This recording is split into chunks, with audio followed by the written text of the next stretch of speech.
Hello everyone, welcome to Tara IAS. Think IAS, think Tara. And I welcome you all to the Hindu analysis for 27th of January 2025.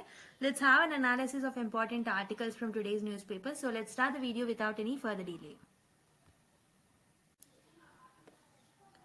So index page చూసే ముందు let me tell you the print friendly version of the printable PDF ఏదైతే ఉంటుందో దాని యొక్క access మీకు Telegram ఛానల్లో దొరుకుతుంది of Tara IS. So దాని లింక్ మీకు కావాలి అని అనుకుంటే the link of it will be in the pinned comment అనమాట. You can get access from over there. You need to click that. You will be redirected to our Tara IS channel where you can directly locate the PDF file అనమాట. Okay, so index లో మనం almost 17 articles చూస్తాం. So this is mix of Sunday and Monday articles అనమాట. So Sunday రోజు మనం class తీసుకోం కాబట్టి so Sunday and Monday రెండు కలిపి ఆల్ ది ఇంపార్టెంట్ ఆర్టికల్స్ మనం ఇక్కడ చూడడం జరుగుతుంది. జీనోసైడ్ గురించి ఒక ఆర్టికల్ ఓకే చూస్తాము, అండ్ ధ్రువ్ హెలికాప్టర్ గురించి, and also Indo Pacific region గురించి, Republican journey and the speech of the like president and all చూస్తాం అనమాట. So Indonesia and India relations okay, and Gaza reconstruction లో పాలస్తీనియన్ ఎన్వాయ్ ఇండియా సపోర్ట్ కావాలి అన్నారు, దాని గురించి చూస్తాం. So this particular 7th article మాత్రం నేను డిస్కస్ చేయలేదు. However the information is there in this. So ఎందుకు డిస్కస్ చేయలేదు మ్యామ్ అంటే why US opted out of the climate pacts or the Paris agreement అంటే ఈ పర్టికులర్ వీడియో నేను నిన్ననే రిలీజ్ చేశాను సండే రోజు.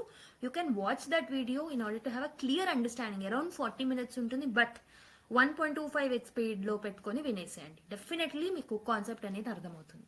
ఇండియా స్పేస్ ప్రోగ్రామ్ ఎంటర్స్ 2025 ఏమేమి మిషన్స్ ఉన్నాయి, ఫ్యూచర్ మిషన్స్ అనేవి చూస్తాం. రిపబ్లిక్ డే గురించి హైలైట్స్ చూస్తాం.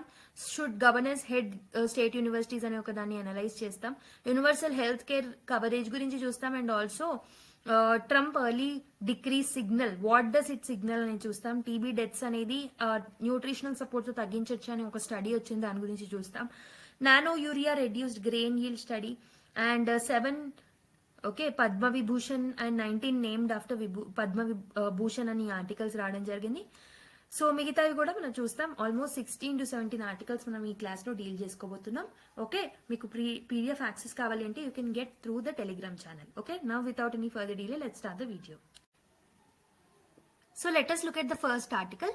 Genocide and the world's averted gauge అని చెప్పేసి ఒక ఆర్టికల్ రావడం జరిగింది. సో ఇక్కడ మనము జీనోసైడ్ అంటే ఏంటో తెలుసుకుందాం ఫస్ట్. సో జీనోసైడ్ అనేది it's a term that was first coined by Raphael Lemkin. Okay, Raphael Lemkin అనే అతను ఈ పర్టికులర్ టర్మ్ ని కాయిన్ చేయడం జరిగింది 1944 లో. Okay, so by combining the Greek word genos. Okay, genos అంటే ఏంటి? జీనోస్ అంటే ఇక్కడ రేస్ ఆర్ ట్రైబ్, సో దాన్ని మనం జీనోస్ అని అంటాం. అండ్ సైడ్ అంటే killing, which is a Latin word. Okay, so the killing of particular person or particular race ఏదైతే ఉంటుందో దాన్ని మనం జీనోసైడ్ అంటాం అనమాట. So this is nothing but official గా చెప్పాలంటే the definition of genocide is it is the act committed with intent to destroy in whole or part of a nation or an ethnic group or a racial group or a religious group. అంటే racial group ని కానివ్వండి, లేకపోతే religious group ని కానివ్వండి, లేకపోతే ethnic group ని కానివ్వండి, ఒక నేషన్ ని కానివ్వండి, లేదా ఏదైనా ఒక పార్ట్ ఆఫ్ ద కంట్రీ కానివ్వండి. So because of one ideology, because of certain ideology, okay, so వాళ్ళని అందరినీ కలిపి చంపేయడాన్ని మనం ఏమంటామంటే జీనోసైడ్ అంటాం అనమాట.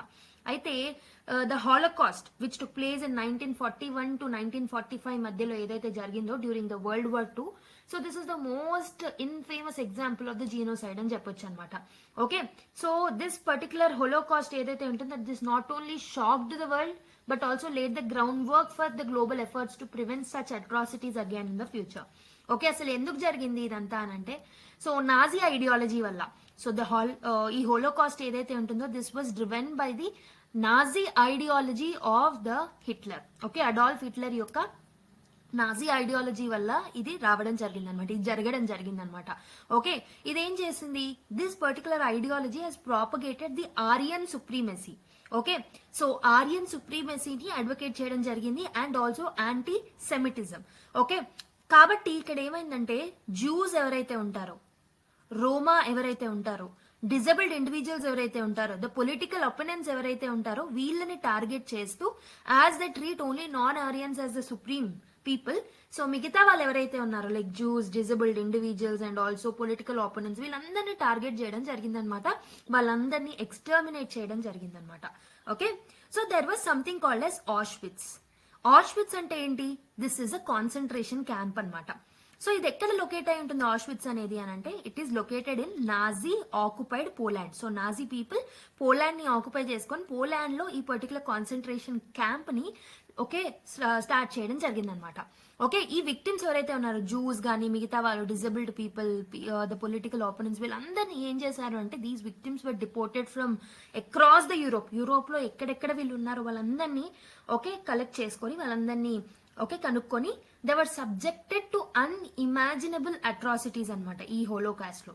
Okay, so by the time it was liberated. So basic గా ఏమైంది, ఇలా చిత్రహింసలు వాళ్ళని పెట్టేవాళ్ళు అనమాట. సో ఆ టైంలో 27th January 1945 రోజు Soviet soldiers have entered in to the German occupied areas like Poland and all, and they have stumbled this Auschwitz అనమాట.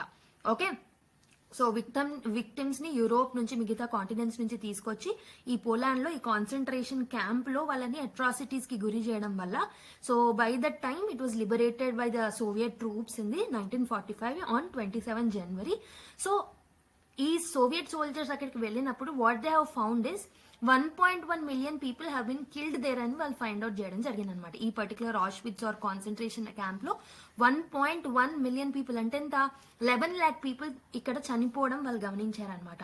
Okay, so what was the global reaction on this particular event అంటే, there is a sheer scale of the Holocaust which led to the establishment of something called as genocide convention. So ఈ particular ఏదైతే action ఉంటుందో దానికి reaction గా 1948 లో genocide convention అనే ఒక దాంతో కంట్రీస్ ముందుకు వచ్చాయన్నమాట. అండ్ యునైటెడ్ నేషన్స్ ఏదైతే ఉంటుందో, so it has committed to prevent crimes against the humanities by then. Okay, so despite this particular genocides ఏవైతే ఉంటాయో, despite the efforts of this genocide convention, genocides అనేవి కంటిన్యూ అవుతూ వస్తున్నాయి అనమాట. Due to the geopolitical interest కానివ్వండి, because of the international లెవెల్లో inaction చూడడం వల్ల కానివ్వండి, డిఫరెంట్ రీజన్స్ వల్ల ఈ పర్టికులర్ యాక్టివిటీస్ అనేవి కొనసాగుతుంటూ వస్తున్నాయి అనమాట. ఓకే, సో ఈ పర్టికులర్ సోవియట్ సోల్జర్స్ ఎవరైతే ఉన్నారో they have liberated this Auschwitz. Okay, Auschwitz లో ఉన్న డిఫరెంట్ పీపుల్ ని లిబరేట్ చేయడం జరిగింది 27th January 1945 రోజు.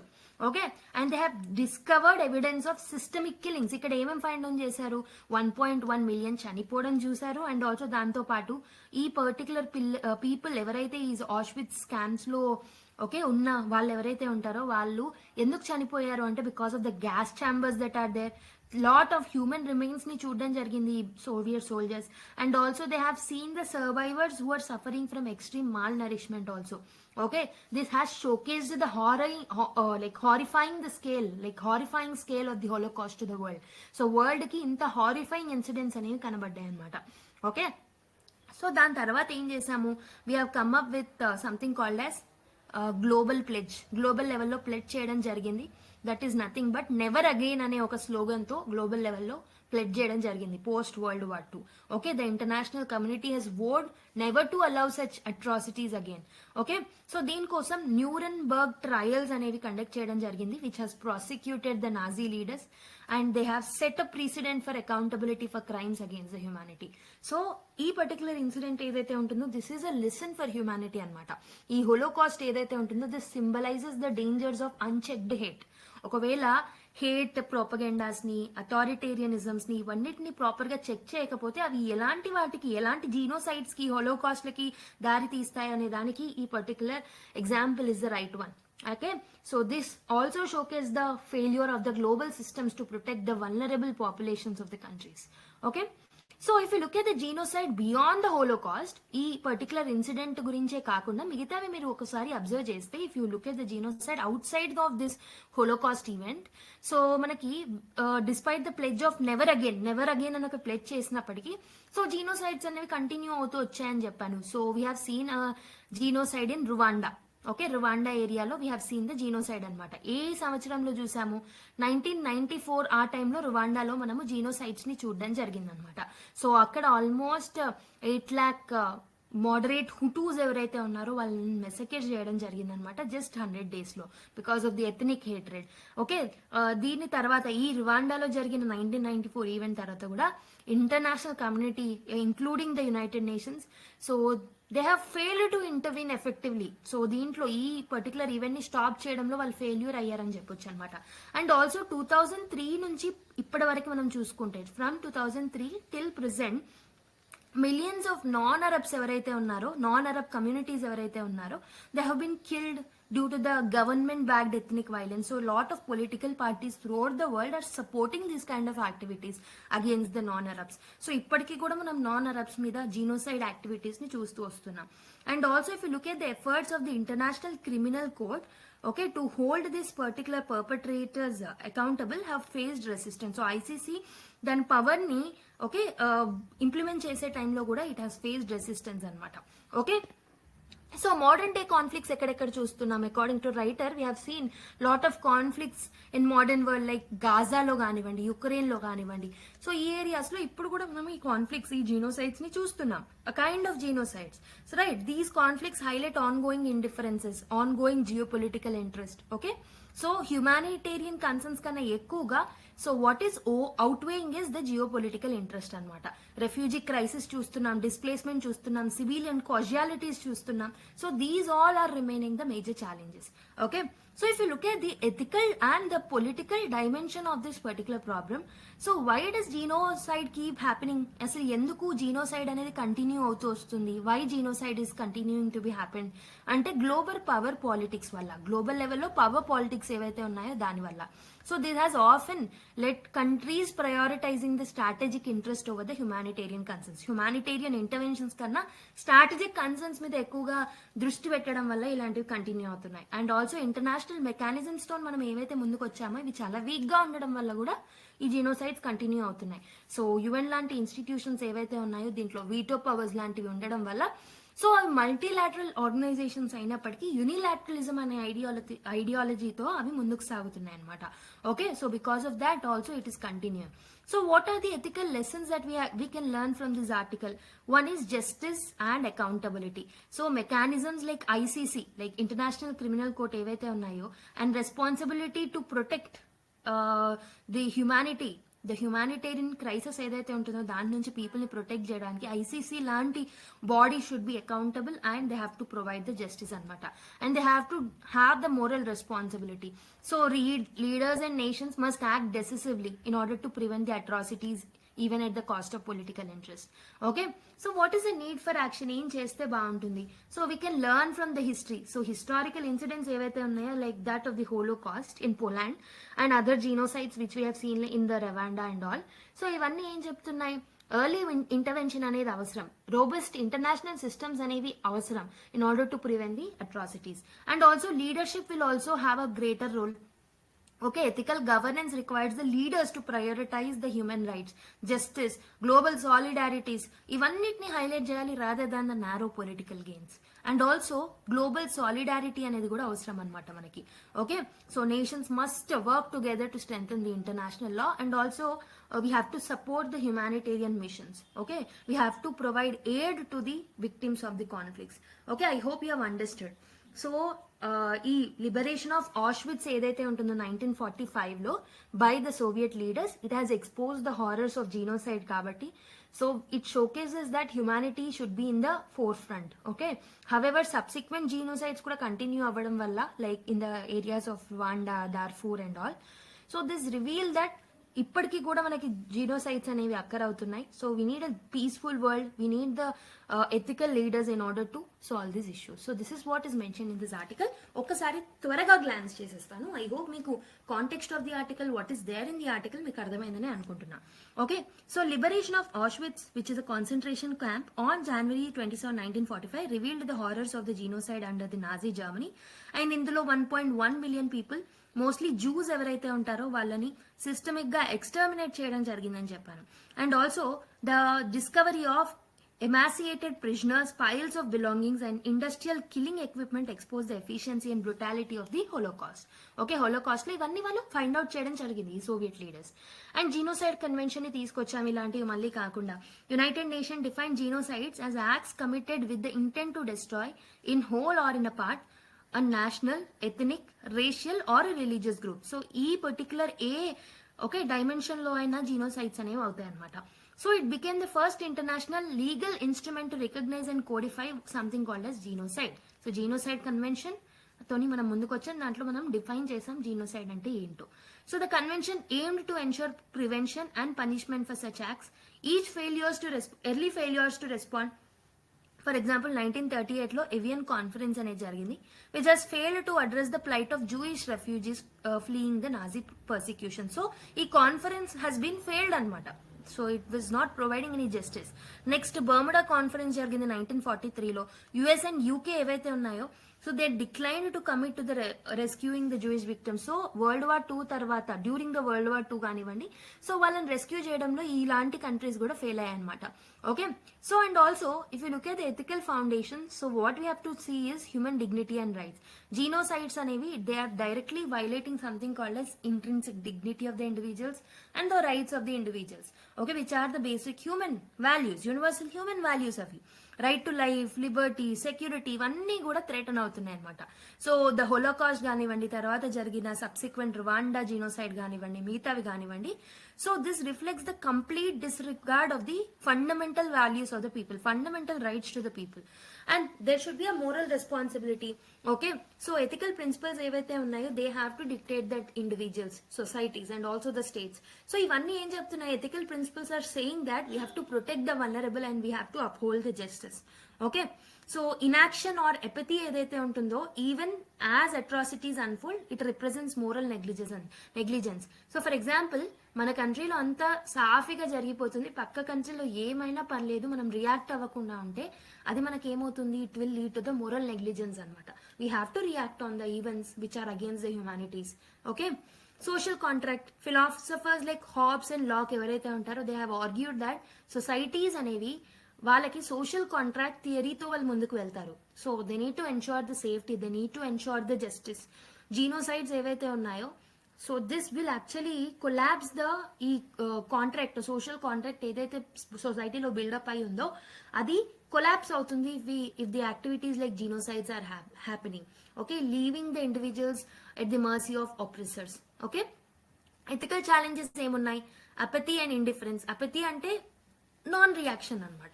Okay, so ethical failure of inaction. So as evidenced during the Holocaust and in the Rwanda incidents, many nations ఏవైతే ఉన్నాయో and many individuals ఎవరైతే ఉన్నారో వాళ్ళు అసలు respond అవ్వలేదన్నమాట.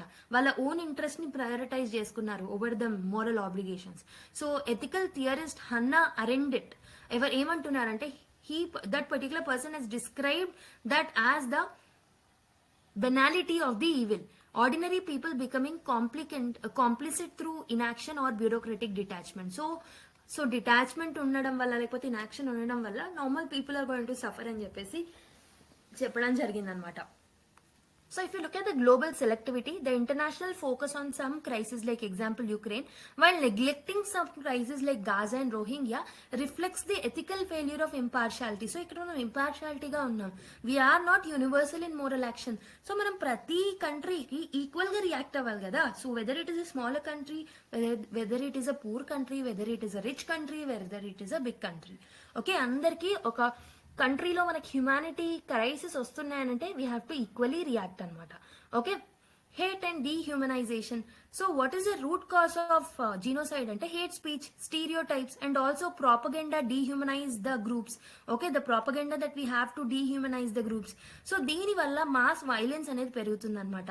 Okay, so ethical philosophy emphasises the need to combat hate ideologies at their inception.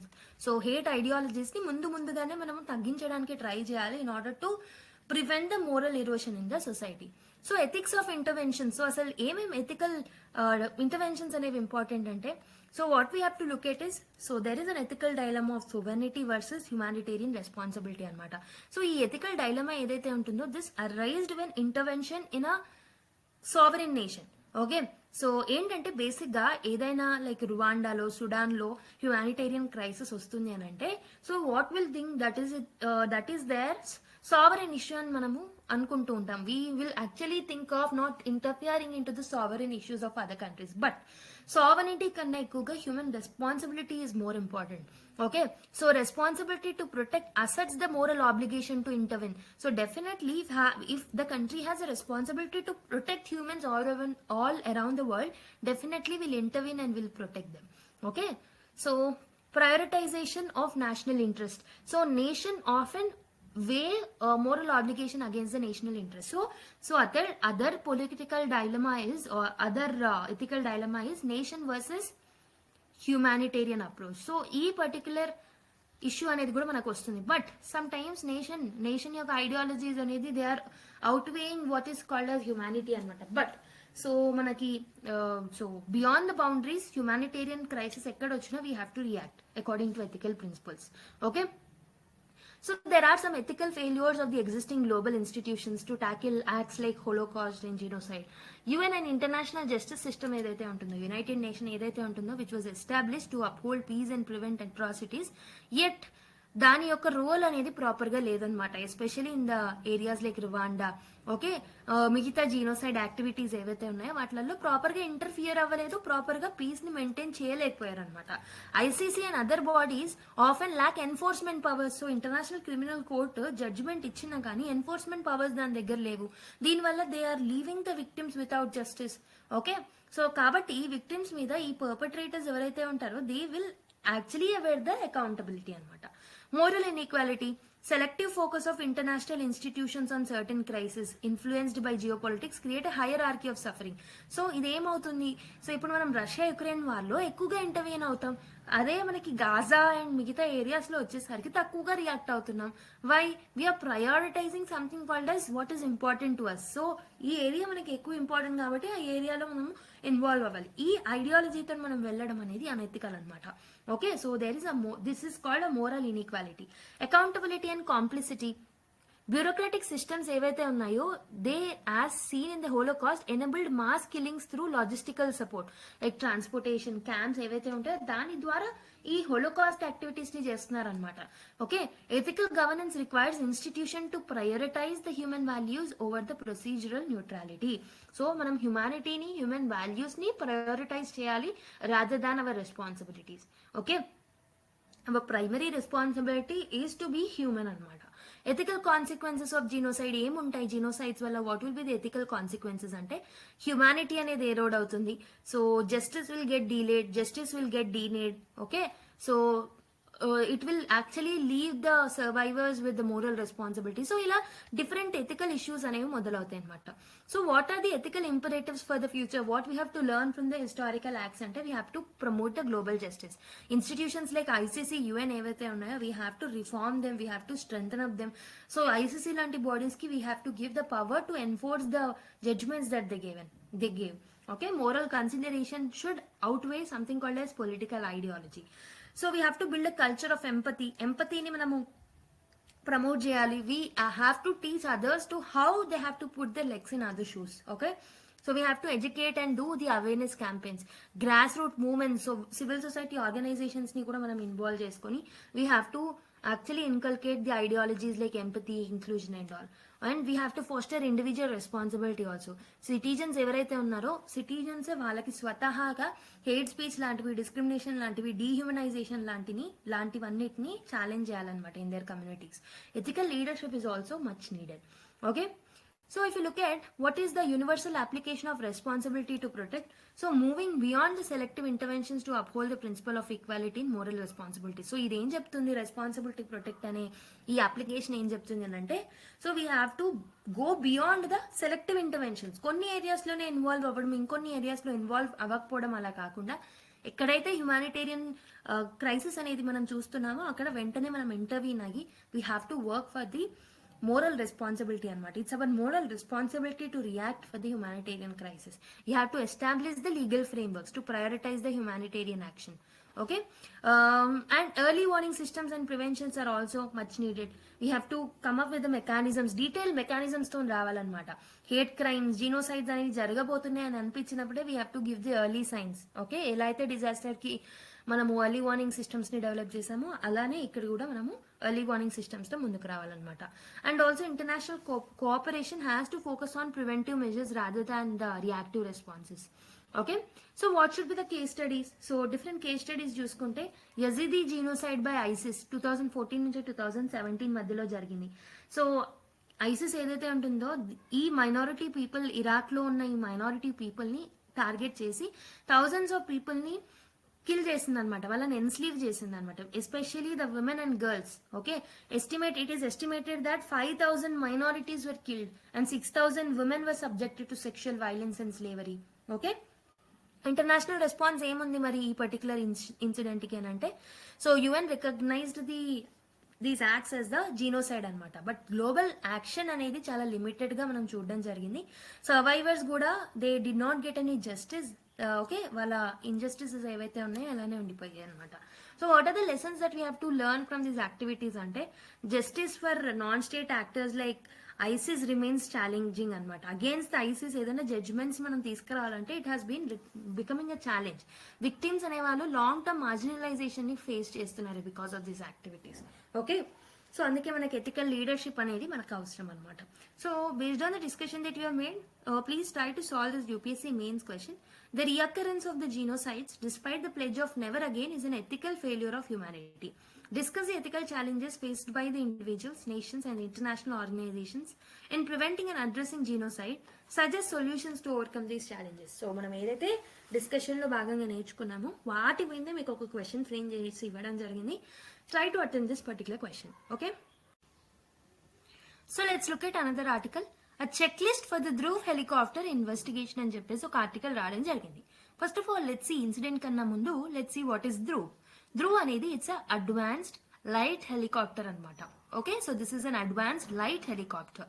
So ఇది ఏం చేస్తుంది, ఈ హెలికాప్టర్ ఏం చేస్తుంది, it will have a multiple roles. Okay, multiple roles ఉంటాయి అనమాట. బేసికలీ దీన్ని ఎవరు డెవలప్ చేశారు అంటే హిందుస్థాన్ ఏరోనాటిక్స్ లిమిటెడ్ ఏదైతే ఉంటుందో it has developed this helicopter called as advanced light helicopter, that is Dhruv. Okay, so ఇది ఏం చేస్తుంది, it serves the Indian armed forces including army, navy, air force, coast guard. So వీళ్ళందరినీ serve చేస్తుంది అనమాట ఈ particular helicopter. So దీని యొక్క మైదన్ flight ఏదైతే ఉంటుందో 1992లో తీసుకురావడం జరిగింది. బేసిక్ గా ఇది ఏం చేస్తుంది, దీని యొక్క వర్క్ ఏంటి, ధ్రువ్ హెలికాప్టర్ యొక్క వర్క్ ఏంటంటే it will do search and rescue operations. Okay, transportation కి యూజ్ అవుతుంది. దీంతో పాటు డిజాస్టర్ రిలీఫ్ లో కూడా మనం దీన్ని యూజ్ చేస్తూ ఉంటాం అనమాట. సో ఇండిజీనియస్ డెవలప్మెంట్ అనేది ఈ పర్టికులర్ థింగ్ అనేది మనం ఇండిజీనియస్ గా డెవలప్ చేసాం. So it definitely represents a mile stone in India's push for self Reliance in defence sector. So under the make in India initiative. And operational versatility చూసుకుంటే ఇది మనము different varied Terence లో కూడా మనం use చేసుకోవచ్చు, from the Himalayas even to the coastal areas. So కాబట్టి it is very critical asset to India అనమాట. అయితే మీకు ఇప్పుడు ఈ ధ్రువ్ హెలికాప్టర్ గురించి ఏంటో తెలిసిపోయింది. Okay, I hope you have understood what is the significance of Dhruv helicopter. But what is the incident that is mention in the article అంటే, January 5th రోజు 2025 నాడు January 5th రోజు ఒక ఇన్సిడెంట్ జరిగిందనమాట. Okay, so and ALH Dhruv ఏదైతే ఉంటుందో of the Indian coast guard కి సంబంధించిన ఒక ధ్రువ్ హెలికాప్టర్ ఏదైతే ఉంటుందో, so the light helicopter, so ఇదేం చేసింది, ఇది ఒక ఫేటల్ యాక్సిడెంట్ కి గురైందనమాట. ఓకే, సో ఈ యాక్సిడెంట్ వల్ల there is a loss of life and also operational setbacks అనేవి కూడా వచ్చాయి. సో ఆల్ ధ్రువ్ హెలికాప్టర్స్ ఏవైతే ఉన్నాయో, so lot of times what we are facing is safety checks అనే ప్రాపర్ గా జరగట్లేవు అనమాట lot of the Dhruv helicopters లో. సో దీనివల్ల డిజాస్టర్ ప్రిపేర్డ్నెస్ మీద అండ్ ఆల్సో డిఫెన్స్ ప్రిపేర్డ్నెస్ మీద చాలా ఒత్తిడి అనేది పడుతుంది అనమాట. సో మెయిన్లీ డిఫెన్స్ టెక్నాలజీ మీద ఎఫెక్ట్ అనేది పడుతుంది. So we have seen lot of recurring issues with Dhruv helicopter. So one is with respect to mechanical failures చూస్తున్నాం. ఓకే, ఫ్రీక్వెంట్ మాల్ ఫంక్షనింగ్ అనేది చూస్తున్నాం, మిడ్ ఇయర్ లో ఎమర్జెన్సీస్ ని చూస్తున్నాం, మెయింటెనెన్స్ గ్యాప్స్ ని చూస్తున్నాం, like delays and inefficiencies in repairing process. Okay, operational vulnerabilities చూస్తున్నాం, like we have limited flight control reliability. So ఇవన్నీ సేఫ్టీ కన్సర్న్స్ ని రేజ్ చేస్తున్నాయి అనమాట. Okay, so there are some ఈ పర్టికులర్ ఇన్సిడెంట్ కి ఇన్వెస్టిగేషన్ అనేది కూడా చేస్తున్నారు, but there are some challenges that are highlighted in the article with respect to investigation of this particular issue. First thing వచ్చేసి flight safety concerns అనమాట. Okay, so ఏం challenges ఉన్నాయి investigation లో? Fight safety concerns ఉన్నాయి. So there is a failure, there are some instances that you have noticed they have been failure during the critical missions. So ఈ critical mission సమయంలోనే ఈ failures అవ్వడం అనేది it has raised the doubts about the Hindustan Aeronautical Limited యొక్క manufacturing మీద doubts అనేవి రేజ్ అవుతున్నాయి అనమాట in maintaining the standards. So post accident analysis చూస్తే కూడా it has been revealed that long standing technical and structural issues ఉంటున్నాయని మనము రివీల్ చేసుకోవడం జరిగిందనమాట. And the second thing what is happening, what is the challenges అని అంటే maintenance and supply chain issues అనేవి చూస్తున్నాం. సో స్పేర్ పార్ట్స్ ఏవైతే ఉంటాయో ప్రాపర్ గా టైమ్లీ అవైలబుల్ గా ఉండట్లేవు. ఓకే, టైమ్లీ సర్వీసింగ్ అనేది అందట్లేదు అనమాట. సో డౌన్ టైం అనేది చాలా ఎక్కువగా ప్రొలాంగ్డ్ గా ఉంటుంది. దీనివల్ల ఆపరేషనల్ రెడీనెస్ అనేది కోల్పోతున్నాం. And third reason is accountability అనేది ఉండట్లేదు, ఎక్స్పర్టీస్ అనేది ఉండట్లేదు. సో సఫిషియంట్ డొమైన్ ఎక్స్పర్ట్స్ లేకపోవడం వల్ల in handling the investigation, so safety measures అనేవి ప్రాపర్ గా ఉండట్లేవు అనమాట. Okay, I hope you have understood the incident. So ఒక్కసారి మనం గో త్రూ అవుదాము. సో GS3లో సైన్స్ అండ్ టెక్నాలజీలో ఈ పర్టికులర్ టాపిక్ అనేది ఇంపార్టెంట్ అవుతుంది. సో Jan 5th రోజు అడ్వాన్స్ లైట్ హెలికాప్టర్ ధ్రువ్ ఏదైతే ఉంటుందో ఇండియన్ కోస్ట్ గార్డ్ కి సంబంధించి ఒక ఫెటల్ యాక్సిడెంట్ ని చూడడం జరిగింది. Okay, so this has led to the issues. So ఇది ఏమైంది అని అంటే this has highlighted the issues that are there with the Dhruv helicopters. Okay, so Dhruv developed by Hindustan Aeronautical Limited. So this is a maiden flight in 1992. దీన్ని మనం తీసుకురావడం జరిగిందని చెప్పాను. So ఇది lot of series of challenges ని డికెట్స్, ఒక 1 decade నుంచి చూస్తూనే ఉందన్నమాట. There are lot of issues like mechanical issues, operational vulnerabilities, ఇవన్నీ చూస్తుందని చెప్పాను మీకు. Okay, so if you look at the significance of this Dhruv helicopters, they are integral to the Indian defence, coast guard and also disaster relief operations లో కూడా useful అవుతాయి అనమాట. Okay, national సెక్యూరిటీని maintain చేయడానికి, డిజాస్టర్ ప్రిపేర్నెస్ లో కూడా మనకి ఇవి హెల్ప్ అవుతాయి ఈ helicopters. And indigenisation of the defence technology, Dhruv programme అనేది ఒక ఫ్లాగ్షిప్ ఎగ్జాంపుల్ అనమాట ఆత్మ నిర్భర్ భారత్ కి, ఎందుకంటే ఇది ఇండిజినియస్ గా డెవలప్ చేసాం. Okay, so Indian defence exports కి సంబంధించి మనం ఫేస్ చేస్తున్న ఛాలెంజెస్ ని చెక్ పెట్టడానికి కూడా ఈ లైట్ కాంబాట్ హెలికాప్టర్ అనేది చాలా అవసరం అనమాట. Okay, so if you look at the issues that were highlighted, technical issues చూస్తున్నాయి, ఇంప్లిమెంటేషన్ డీలేస్ ఉంటున్నాయని చెప్పాను. And there are some conflict of interest also, quality and like there is an accountability issues and design and production oversight అనేది కూడా problems ఉన్నాయి. So what are the recommendations that are given in the article in order to improve this helicopter అంటే comprehensive investigations చేయాలన్నమాట. For example ఇప్పుడు Jan 5th నాడు ఒక accident అయింది. ఆ యాక్సిడెంట్ ఎందుకు అయింది అనేది ఇండిపెండెంట్ స్పెషలిస్ట్లు ఎవరైతే ఉంటారో వాళ్ళు అన్బయస్డ్ గా కన్క్లూజన్స్ ఇస్తారు కాబట్టి వాళ్ళని తీసుకొచ్చి ఇన్వెస్టిగేషన్ అనేది చేయాలన్నమాట. Okay, we have to take up the experts from the academia, private research organizations. So వాళ్ళు కూడా ఇన్వెస్టిగేట్ చేస్తే ప్రాపర్ సొల్యూషన్స్ ని వెతుకుతారు వాళ్ళు.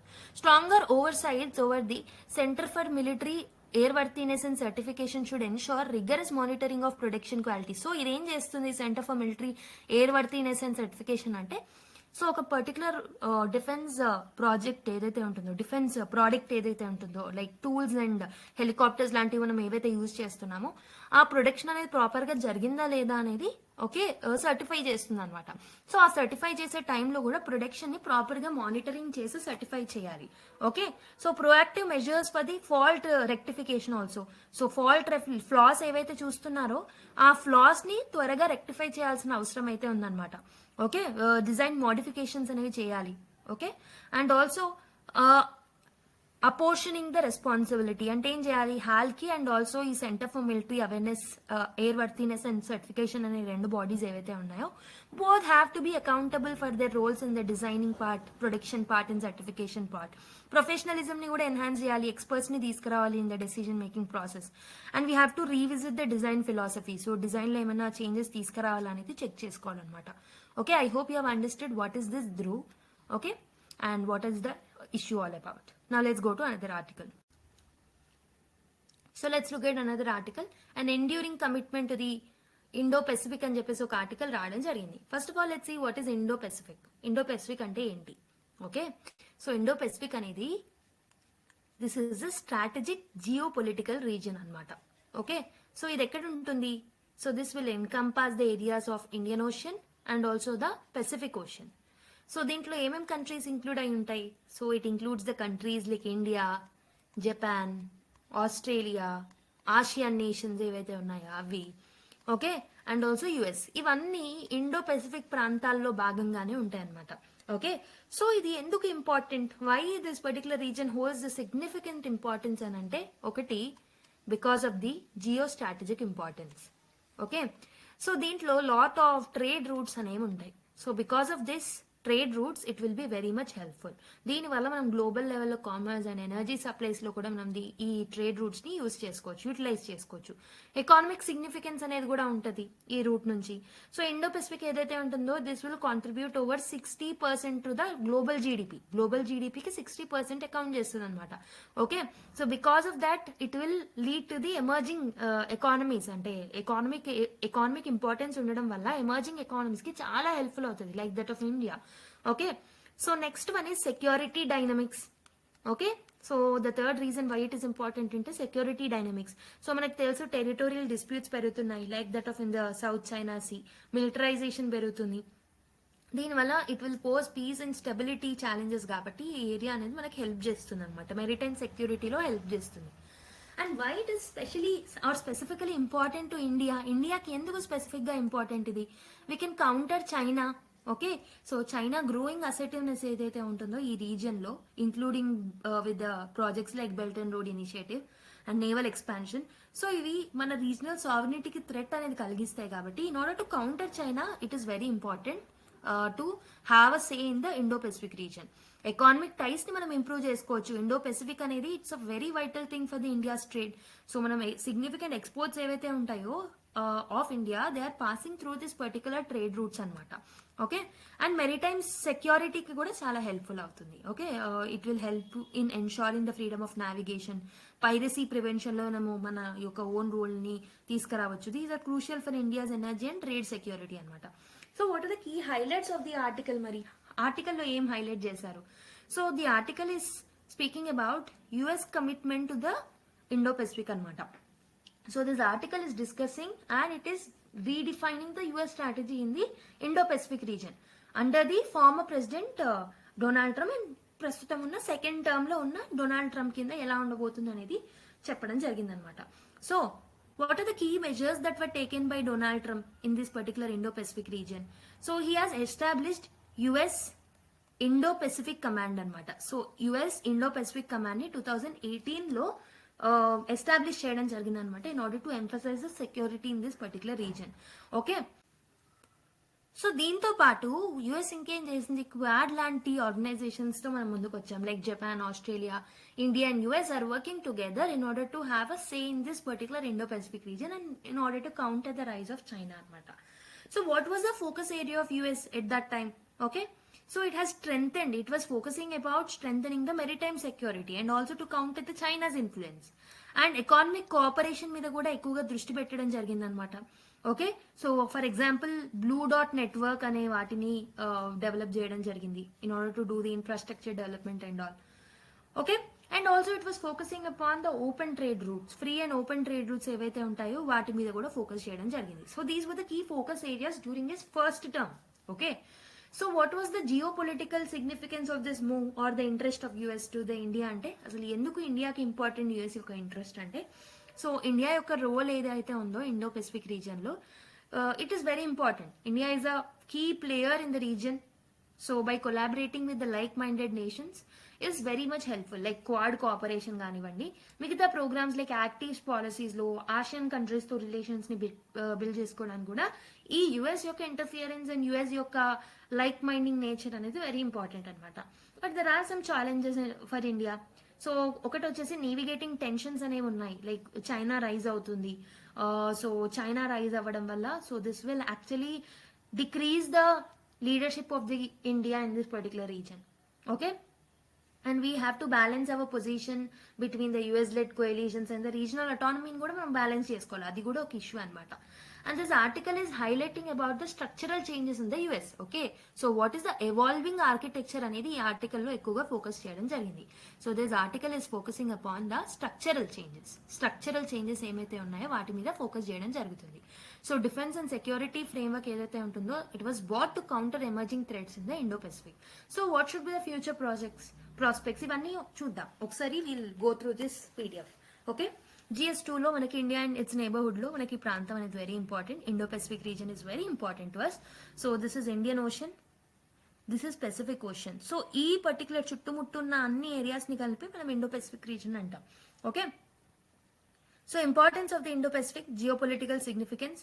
So we have redefined our focus from Asia Pacific to the Indo Pacific under the Trump administration. So ఇంతకు ముందు only Asia Pacific ఈ ప్రాంతం మీదనే ఎక్కువ ఫోకస్ చేసేవాళ్ళం. But we are now focusing in the Indo Pacific region, అంటే broader areas ని మనం కాన్సన్ట్రేట్ చేయడం జరుగుతుంది అనమాట. So the strategic importance lies in securing the global trade. So maritime challenges ని కౌంటర్ చేయడానికి, చైనా యొక్క గ్రోయింగ్ ఇన్ఫ్లుయెన్స్ ని తగ్గించడానికి కూడా ఈ పర్టికులర్ ఫోకస్ అనేది వెరీ ఇంపార్టెంట్. సో ఈ స్ట్రాటజిక్ ఫోకస్ అనేది ఫ్రీడమ్ ఆఫ్ నావిగేషన్ ని ఎన్షోర్ చేస్తుంది. It will address the threat to maritime security and economic cooperation కూడా స్ట్రెంథన్ అప్ అవుతుంది అనమాట. And also it will actually encourage the partnership with the like-minded countries like India, Japan and Australia in order to confront with these emerging challenges. US commitment under the Trump administration. So Trump administration కింద US commitment ఎలా ఉండింది? So last time మనం US has brought something called as US Pacific Command to the Indo-Pacific Command అని చెప్పాను. And Quad లాంటి countries తో ముందుకు వచ్చింది. Okay, so they have strengthened Quad లో మనకి ఎవరెవరు ఉంటారు? India, US, Japan and Australia. So ఇక్కడ ఈ 4 లొకేషన్స్ ఏవైతే ఉన్నాయో in this map. Okay, so ఆ 4 కంట్రీస్ కలిపి క్వాడ్ గ్రూపింగ్ గా ఫార్మ్ అయ్యి they are countering the rise of the China in this particular region అనమాట. ఓకే, ఇండో పెసిఫిక్ రీజన్ ని స్ట్రాటజిక్ ఇంపార్టెన్స్ ని కాపాడుకోవడానికి 4 countries are working together.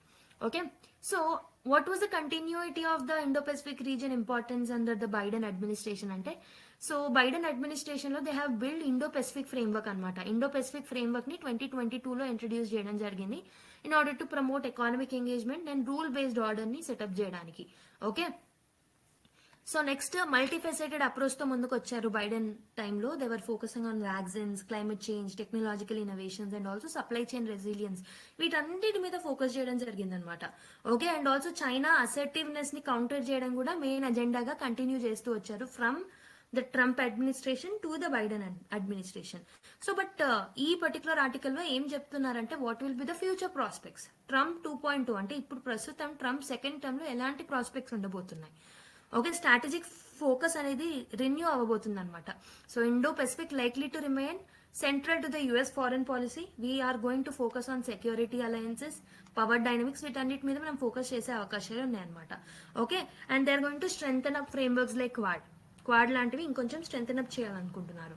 And it will have a potential to increase or expand the scope of the quad.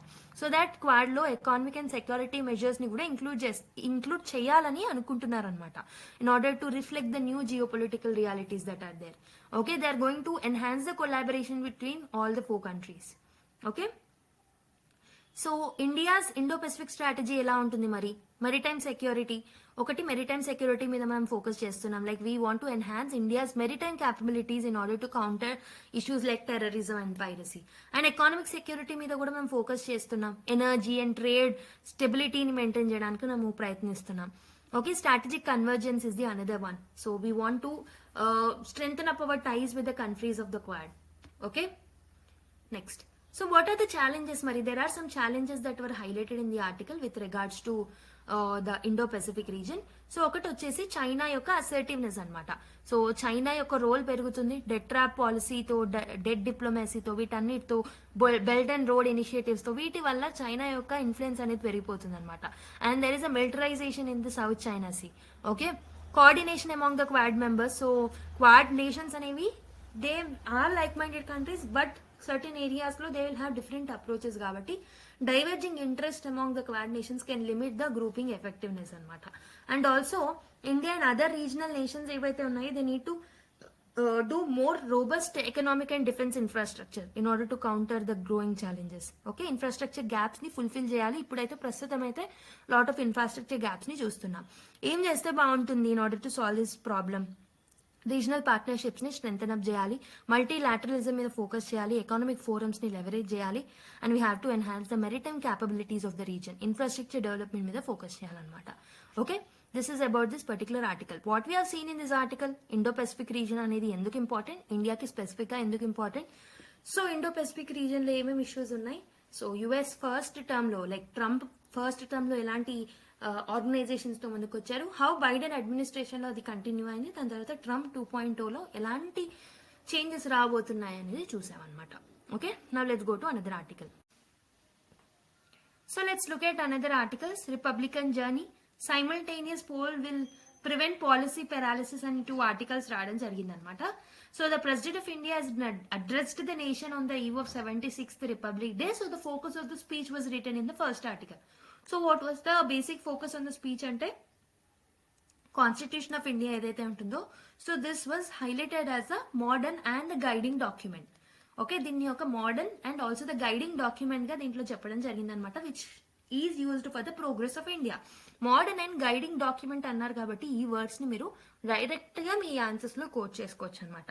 Okay, and also in the speech the tribute was paid to doctor BR Ambedkar garu and other members of the Constituent Assembly for their efforts in drafting the Constitution. And also the President also emphasized the core values of the Constitutions like justice, liberty, equality, fraternity. వీటన్నిటి మీద కూడా concentrate చేయడం జరిగిందనమాట in her speech. Okay, which aligns with the India's ancient civilization. So what was the critical message that the President was actually giving is, the President has stressed that their role should be above parties in politics అనమాట. ఎవరైతే ఈ constitutional guardians ఉంటారో, so they need to be having a role, so which should be above the parties in politics. Okay, in order to strength the term called as republic. Okay, so it is the duty of every citizen, so she also told that it is the duty of every citizen and leader to follow the constitutional values and to strive for a perfect union anamata. Okay, so that was there in this article. In the second article, that is simultaneous poll will prevent policy paralysis అని ఈ article లో ఏంటంటే, so the one nation one election idea గురించి చెప్పడం జరుగుతుంది అనమాట, which has been involving the idea of holding elections to Lok Sabha, state assemblies and panchayats at the same time. So it was proposing to bring up the reforms to reduce the policy paralysis. So policy paralysis అంటే ఏంటి, policy paralysis అంటే policy slow down ఏదైతే ఉంటుందో దాన్ని తగ్గించడం అనమాట. Like policy paralysis అంటే policy slow down, దాన్ని తగ్గించాలంటే simultaneous elections and simultaneous polls అనేవి ఇంపార్టెంట్ అని చెప్పేసి ప్రెసిడెంట్ ఆఫ్ ఇండియా చెప్పడం జరిగిందనమాట. So but there are some concerns by opposition party to this idea. What should be the role of president in this simultaneous election? The president highlighted the need to reform in the legal and the justice system. Legal and justice system lo reforms teeskoche బాధ్యత president కు ఉండాలన్నమాట. Okay, in order to improve the governance. So measures like Bharatiya Nyaya Sanhita and laws for women's safety and rights for the scheduled caste, scheduled tribes and other backward classes is must. So ఈ power అనేది కొంచెం president of India దగ్గర ఉంటుంది కాబట్టి. Okay, ఈ topic అనేది మీరు direct గా you can link it to the Indian constitution, historical underpinnings, evolution, features and governance. So what is the role of president in the republic? Constitutional role ఉంటుంది. President will act as a ceremonial head of the Indian states. Okay, president అనే person unity of the nation ని represent చేస్తారు and they will be advised by the council of minister. But కొన్నిసార్లు they will remain, కొన్నిసార్లు కాదు, lot of times they need to be politically neutral. Okay, despite of taking advices from the council of ministers headed by the PM. So neutrality in the political discourse. So this article is also stressing that there is a need of importance of the president maintaining the impartiality. President need to maintain the impartiality anamata. So what are the key highlights that are there in the president address ante? So she has tributed to the constitution, Dr. B.R. Ambedkar గారిని గుర్తు చేసుకోవడం జరిగింది, and she has told that our constitution is a guiding document and a living document. Okay, next heritage of values ని like justice, liberty, equality, fraternity ఇవన్నీ ఉన్నాయని చెప్పేసి గుర్తు చేసుకోవడం జరిగింది. She also highlighted about the active role that is played by Indian women in shaping the country. Even when gender neutrality was a distant ideal globally అయినా మన ఇండియాలో ఎలా all women are coming up అని చెప్పేసి వాళ్ళ యొక్క progress ని చెప్పడం జరిగింది అనమాట. సో 75 years లో ఏమేమి ప్రోగ్రెస్ జరిగిందో హైలైట్ చేయడం జరిగింది అనమాట. So she has highlighted efforts to replace the colonial era criminal laws with the modern jurisprudence. Okay, simultaneous elections యొక్క ఐడియాలజీస్ ని కూడా ప్రమోట్ చేయడం జరిగింది. She told that simultaneous election అనేది పాలసీ పెరాలిసిస్ ని తగ్గిస్తుంది. Again straightly president of India republic day speech లో ఇది చెప్పింది అని చెప్పేసి మీరు సైమల్టేనియస్ ఎలక్షన్ కి సంబంధించిన ఆన్సర్ రాసినప్పుడు you can directly quote. Okay, so governance and reforms, bridging legacy with the progress. So the president highlighted bold reforms, including the colonial era Indian penal code కానివ్వండి, సిఆర్పిసి కానివ్వండి, Indian evidence కానివ్వండి, వీటన్నిటిని మనం replace చేసాం. So ఇందులో president role కూడా చాలా ఉంది అని చెప్పొచ్చు. She framed these changes as a move towards the justice oriented society or justice oriented governance. So e governance లో సివిక్స్ రైట్స్ ని మనం ప్రయారిటైజ్ చేస్తాం. Women, children and marginalised communities ని ఎక్కువగా ఫోకస్ చేస్తున్నాం. And this article is also reflecting on her acknowledgement of the union government efforts to move beyond the remnants of the colonial rule. So colonial rule ki beyond ga velli ఏదైతే ఆలోచిస్తుందో central government దాన్ని praise చేయడం జరిగిందనమాట.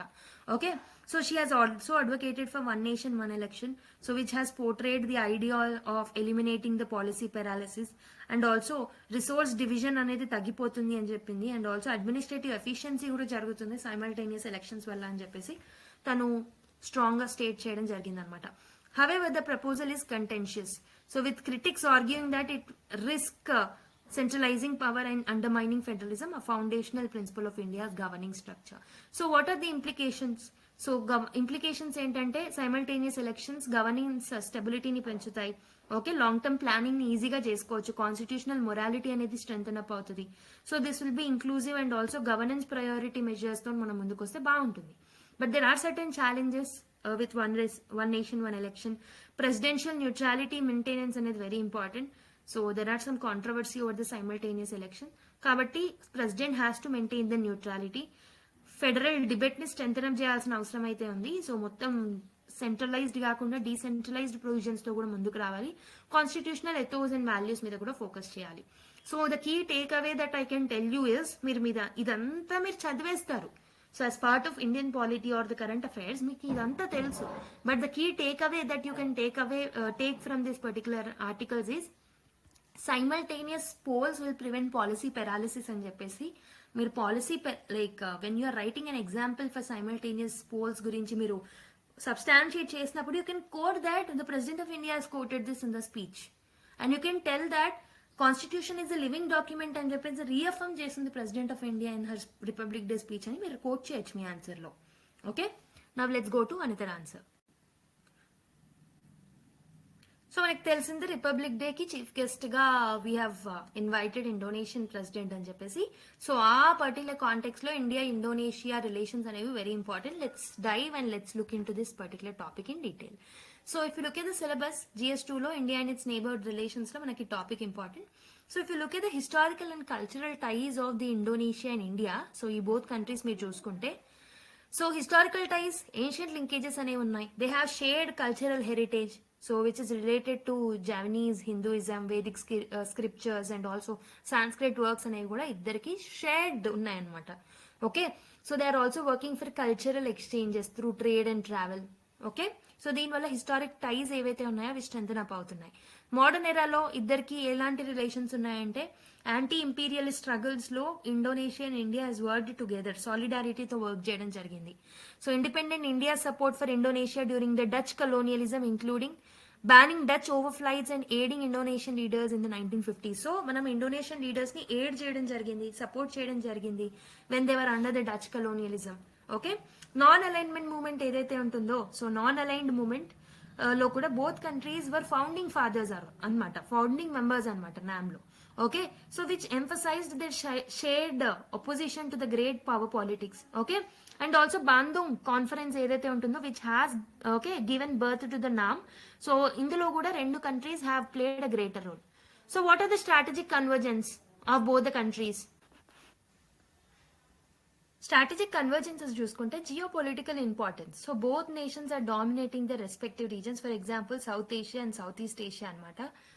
Okay, equitable development మీద రెండు countries focus చేస్తున్నారు for their large population. Recent challenges చూసుకుంటే so they have shared concerns over the US China rivalry and also China's aggressive stance in Indo Pacific. Economic insecurities చూస్తున్నారు including the issues of food, fertilizers and also the fuel post the Ukraine war. Okay, multilateral cooperation ని strengthen up చేయడానికి ప్రయత్నిస్తున్నారు. But there are some challenges like so including the role in G20, Indonesian entry into BRICS. వీటి ద్వారా like they want to come up with a multilateral cooperation, but there are some challenges like US first policy, America first policy, unilateralism, ఇవన్నీ మళ్ళీ వాటికి challenges గా ఉన్నాయన్నమాట. Recent developments చూసుకుంటే president of Indonesia that is Prabowo Subianto was the chief guest to the Indian republic day parade okay recently. So దీనివల్ల we are actually again trying to strengthen up the relation between both the countries anamata. So what are the agreements signed in this particular visit ante? There are 5 MOUs that were signed with respect to health, traditional medicine, maritime security, digital development, cultural cooperation. వీటన్నిటి మీద మనము focus చేయడం జరిగింది. And joint statement was also emphasizing about strengthening the ties through the specific areas of defense anamata. Okay, so we are also focusing on BrahMos missiles, Sabang port development, and also Aceh Andamans connectivity. So ఇవన్నీ మనము focus చేస్తున్నాం అనమాట ప్రస్తుతం. But there are some challenges. So progress అనేది evident అయినప్పటికీ both the articles లో మనకి ఏం మెన్షన్ చేశారంటే these note some limited advancement in the key projects like BrahMos missile sale. Okay, BrahMos missile sale మీద మనం అగ్రిమెంట్స్ తీసుకొచ్చినప్పటికీ ఈ అచీవ్మెంట్స్ లో అడ్వాన్స్మెంట్స్ లో ముందుకు వెళ్ళట్లేమన్నమాట కనెక్టివిటీ ఇష్యూస్ వల్ల. బ్యూరోక్రాటిక్ హర్డిల్స్ చూస్తున్నాం. We are not utilizing the full potential of the partnership. Opportunities ఏమున్నాయి మరి? India Act East policy and Indonesian increasing role in ASEAN and BRICS countries ఏవైతే ఉంటాయో ఈ ప్లాట్ఫామ్స్ లో వాళ్ళ రోల్ పెరగడం వల్ల they can have a greater collaboration, they can strengthen the ties అనమాట. ఎస్పెషల్లీ కల్చరల్ ఎక్స్చేంజెస్ చేసుకోవచ్చు, రెన్యూబుల్ ఎనర్జీలో, డిజిటల్ టెక్నాలజీలో they can strengthen up the టైస్. What are the missed opportunities? ఇప్పటి వరకు మనం ఓన్లీ లిమిటెడ్ ప్రోగ్రెస్ చూస్తున్నాం. సో సబాంగ్ పోర్ట్ ప్రాజెక్ట్ లో కానివ్వండి, బ్రహ్మోస్ సేల్స్ లో కానివ్వండి చాలా లిమిటెడ్ ప్రోగ్రెస్ చూసాం. So there are lack of clarity on aligning their positions in the Jio political conflicts and all. కాబట్టి there is a need for the broader engagement, defence technology, joint infrastructure, connectivity, వీటన్నిట్లలో both the countries need to work together. Okay, so what should be the way forward in order to strengthen their relation అంటే strategic dialogue ని defence మీద, infrastructure and maritime security మీద they have to focus. Connectivity projects like Sabang port, okay, Andaman linkage, ఇవన్నిటి మీద focus చేయాలి. ఇంకా leverage multilateral platforms like G20, BRICS and all. Cultural and educational exchange is important. People to people connections ని strengthen up చేయాలి both the countries. Then వాళ్ళ రిలేషన్స్ అనేవి ఇంకొంచెం స్ట్రెంథెన్ అప్ అవుతాయి. I hope you have understood this 2 articles. Okay, now let's go to another one. So India should be an essential and important part of Gaza reconstruction, Palestinian envoy అని చెప్పేసి ఒక article రావడం జరిగింది. Let's see that. So if you look at the statement that is given by a Palestinian envoy, okay, Abed Elaris Abu Zazer, so the acting ambassador to India, he emphasized India's role as an essential and important partner in Gaza's reconstruction efforts. So మనకు తెలుసు ceasefire agreement ఏదైతే ఉంటుందో అక్కడ cabinet, Israel యొక్క cabinet దాన్ని okay చేయడం జరిగింది. And also we're seen Gaza reconstruction efforts అనేవి మొదలు పెడుతున్నారు. సో దాంట్లో India role is going to be high అని చెప్పేసి ఇండియాలో ఉన్న గాజా యొక్క అంబాసిడర్ ఎవరైతే ఉన్నారో ఈ కోటెడ్ అనమాట. So ceasefire agreement between Israel and Hamas effective from January 19 have paved the way for the discussion on reconstruction involving the 50 million tons of rubble and rebuilding thousands of homes. Okay, so migrated people ఎవరైతే ఉంటారో వాళ్ళని తిరిగి తీసుకొచ్చి అక్కడ developmental works ని start చేస్తున్నారు. So India యొక్క humanitarian contributions ఎక్కడి వరకు ఉండొచ్చు అని అంటే India has provided 70 tons of humanitarian aid అనమాట. సో ఇంక్లూడింగ్ మనము మెడిసిన్స్ ఇచ్చాము, okay, to the Palestinian ministry of health during the recent conflict in October 2023. So over the years చూసుకున్నా ఇండియా అనేది $40 million వరకు కాంట్రిబ్యూట్ చేసింది to the UN Palestinian supports initiatives. And we have even provided $1 million annually to United nation RWA. Okay, private sector involvement. So Palestinian authorities are encouraging the support from the Indian private sector companies so that they can build the Gaza. Okay, rebuild the Gaza. India historic reactions with the Palestine చూసుకుంటే India's involvement with Palestine dates back to the establishment of the representative office in Gaza. 1996 లో మన యొక్క representative office ని మనం అక్కడ build చేయడం జరిగింది, establish చేయడం జరిగింది అనమాట. Okay, so later we have moved to the Ramallah in 2003. Okay, so India contribution reflects its historical ties and also diplomatic ties ని కూడా హైలైట్ చేస్తుంది అనమాట. కీ ఎక్స్పెక్టేషన్స్ ఏంటంటే Palestinians are expecting India to leverage its support in the international standing. So వాళ్ళ construction efforts లో India యొక్క role అనేది ఉండాలి అని చెప్పేసి వాళ్ళు అంటున్నారు. సో ఎంఓయూస్ ద్వారా మనము ఇజ్రాయలీ లేబర్ ఏజెన్సీకి under MoU with Israeli labour agency 6,583 Indian workers ఎవరైతే ఉన్నారో they are already engaged in construction and welding projects in the Israel అనమాట. ఓకే, సో దీనివల్ల మనం కూడా సపోర్ట్ చేస్తున్నాం, ఇండైరెక్ట్ అండ్ డైరెక్ట్ గా కూడా మనం సపోర్ట్ చేస్తున్నాం వాళ్ళకి, and they are expecting more support from India. So if you look at some case studies, so if you look at the India support in this particular body UNRWA background చూసుకుంటే almost $1 million ని మనం annual గా ఇక్కడ contribute చేస్తాం అనమాట in order to support Palestinian refugees, especially వాళ్ళ health, education and social services కోసం. So this reflects the historical support that India is doing for that particular country. దీనివల్ల ఏమవుతుంది, మన డిప్లొమాటిక్ టైస్ ని ఇంప్రూవ్ చేసుకోవచ్చు. We can become a responsible pattern. And what are the lessons learn అంటే, so ఈ consistent effort ఏదైతే ఉంటుందో for humanitarian approach or efforts, this will enhance the global reputation and మన సాఫ్ట్ పవర్ ని కూడా మనం స్ట్రెంథన్ అప్ చేసుకోవచ్చు. We can develop the countries. Okay, we can ఈ డెవలపింగ్ కంట్రీస్ ఎవరైతే ఉన్నారో they can play a meaningful role in the international aid. Okay, despite the fewer resources for our self but we're providing them. So దీనివల్ల మన global image అనేది improve అవుతుంది. So which of the following statements about India's role in Palestinian reconstruction is correct? India has established the first diplomatic office for Palestine in the Gaza in 1996. So మనము contribution ఎలా చేస్తున్నాము అంటే for the UN relief and works agency for Palestinian refugees కి almost $40 million annual గా ఇస్తున్నాము. 70 tons of humanitarian aid ని already provide చేసాం for them. Indian workers under an MOU with Israel are expected to participate in Gaza reconstruction projects. So how many statements are correct? Like 1, 2, 3, 1, 3, 4, 1, 3, 2, 3, 4. Try చేయండి. So the right answer is manaki, so first option is right, 1996. So India sent 70 tons is right, and also we have signed an MOU with Israel. So 1, 3, 4 is right one. So second ఇది ఎందుకు incorrect అంటే మనం ఎంత contribute చేస్తున్నాం, $1 million annually and not 40 million కాబట్టి so second statement తప్పు అవుతుంది. Okay, so with this we have completed this article. Now let's go to another one. So if you look at this article, present tense future dangerous, why has the US often excited or exited the climate pact అని చెప్పి మనకు 2 articles రావడం జరిగింది. Okay, ఎందుకు exit అవుతుంది frequent గా అని చెప్పేసి. సో ఈ ఆర్టికల్ నేను డిస్కస్ చేయను, ఎందుకనంటే సో నేను సండే రోజు I have released a video on why US is opting out of the Paris agreement and how it will have an implication on India and other countries and how this decision will impact whole world అని చెప్పేసి ఒక video comprehensive గా deal చేశాను. Around 40 minutes ఉంటుంది. You can watch that video. Okay, so I don't want to duplicate my efforts and waste your time. So you can watch that video in order to have a like full understanding of this particular topic in detail. Okay, Sunday roju video release chesam kabatti you can look at that video and understand the topic in detail. Okay, now let's go to another article. So let's look at this article. India's space program breaks into 2025 mission mode అని ఒక article రావడం జరిగింది. So this is basically speaking about India's space program which is set to accelerate in 2025. Okay, so main ga key missions like human space flight, Chandrayaan 4, Bharati Antariksh Station. Okay, వీటన్నిటి మీద మనం focus చేస్తున్నాం ఈ year లో. So ISRO is working in a mission mode to achieve the ambition objectives అని చెప్పేసి ఈ article లో మెన్షన్ చేయడం జరిగింది అనమాట. సో ఏమేమి అచీవ్మెంట్స్ 2024 లో చేసింది అనేది కూడా మెన్షన్ చేశారు. So if you look at the PSLV C60 mission, so it was launch from Satish Dhawan Space Centre December 30 రోజు మనం లాంచ్ చేయడం జరిగింది. 24 పేలోడ్స్ ఏవైతే ఉంటాయో వాటిని అక్కడికి పంపించామన్నమాట, including the ISRO's relocatable robotic manipulator and industry payloads.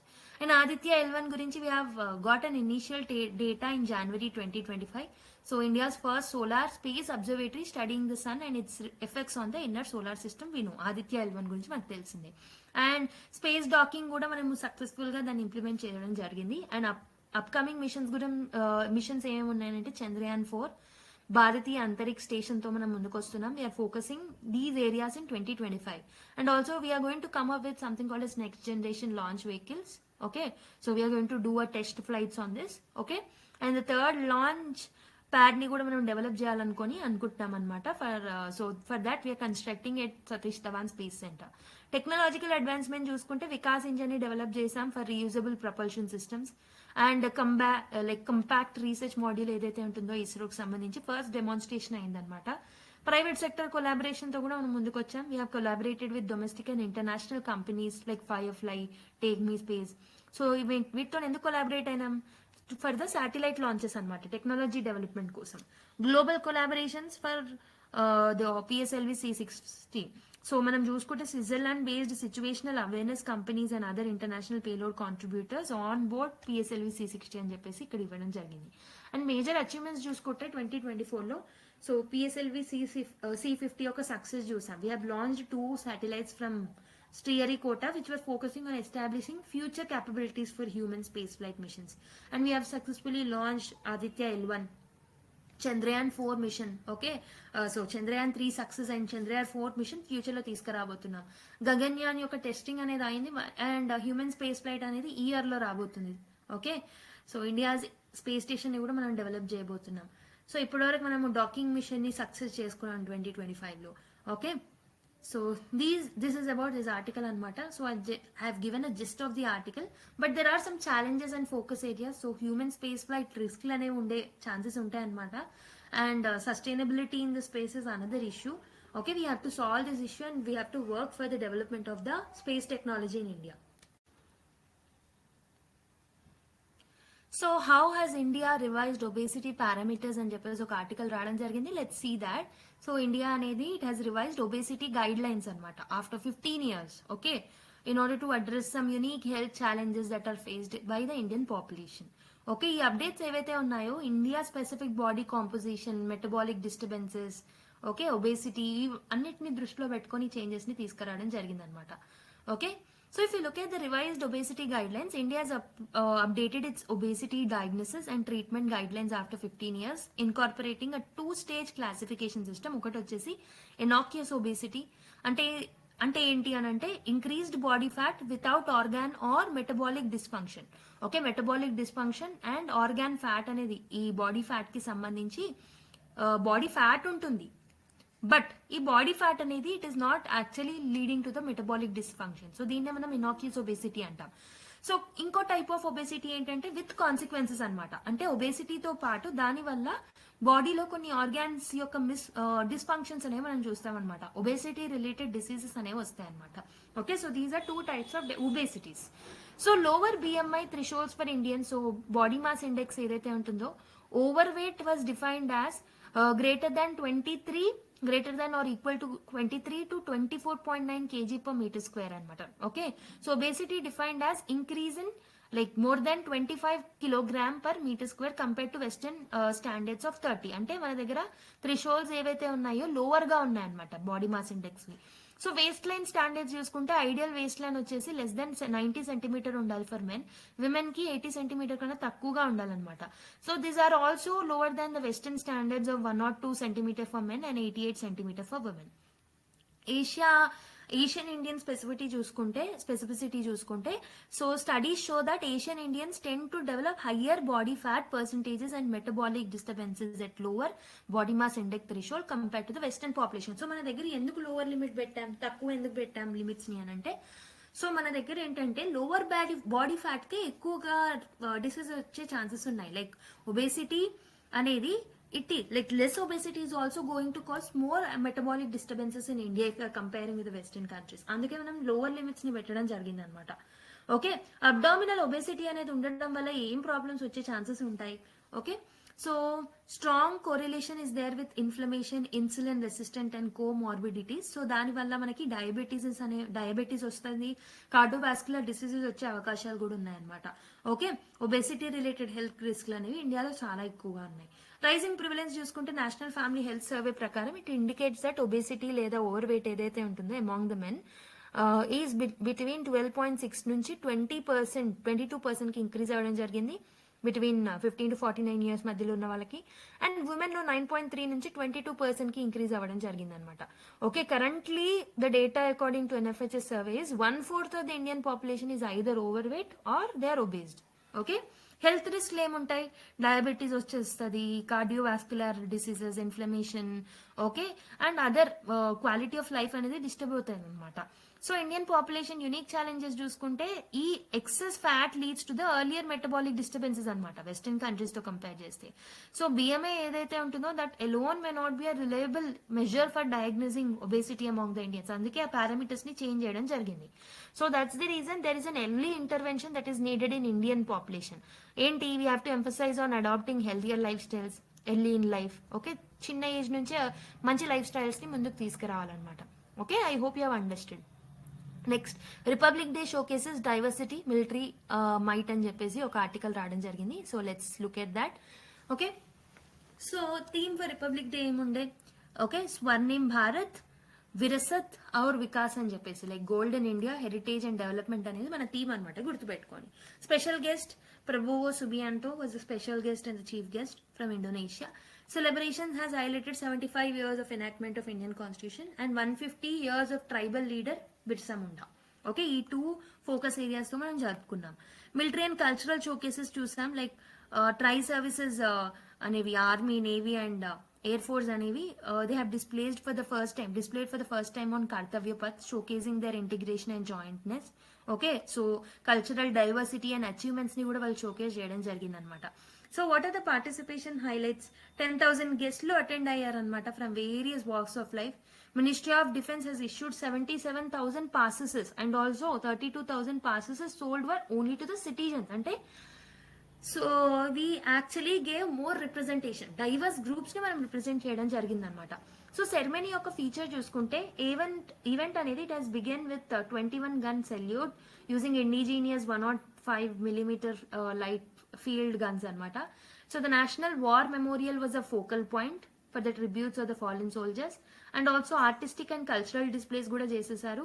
300 cultural artists they have performed Sare Jahan Se Acha song with the musical instruments ద్వారా perform చేయడం జరిగింది. మ్యూజికల్ బ్యాండ్ పర్ఫార్మెన్స్ అనేది చూసాం బై ఇండోనేషియన్ ఆర్మీ. సో ఇలా డిఫరెంట్ కల్చరల్ యాక్టివిటీస్ ని కూడా మనం చూసామన్నమాట. So key takeaways ఏంటంటే there is a blend of military might and also cultural vibrancy, వీటి రెండింటిని కలిపి మనం షోకేస్ చేసామన్నమాట రిపబ్లిక్ డే రోజు. So this showcases India's unity, progress and India's heritage anamata. Okay, I hope you have understood the highlights of Republic Day. Okay, now let's go to another article. Should governors head state universities అని చెప్పేసి ఒక article రావడం జరిగింది.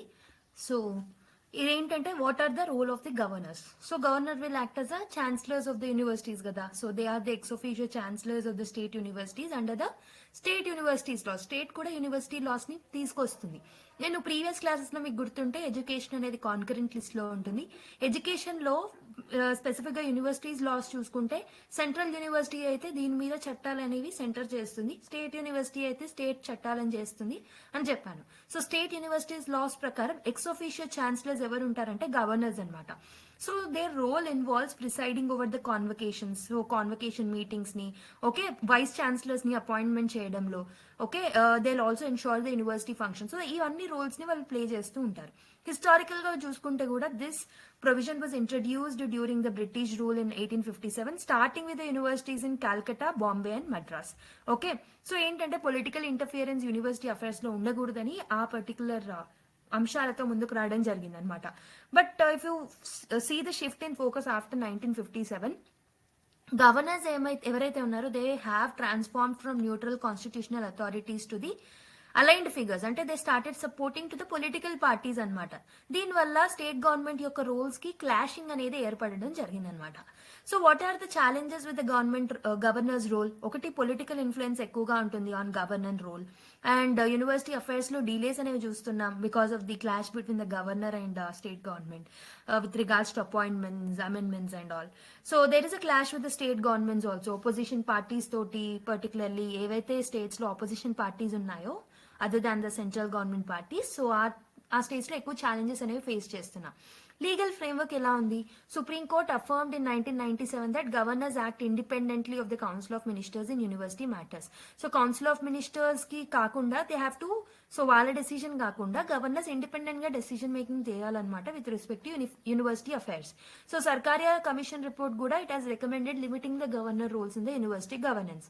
So మరి alternative models ఏమేమి ఉన్నాయి?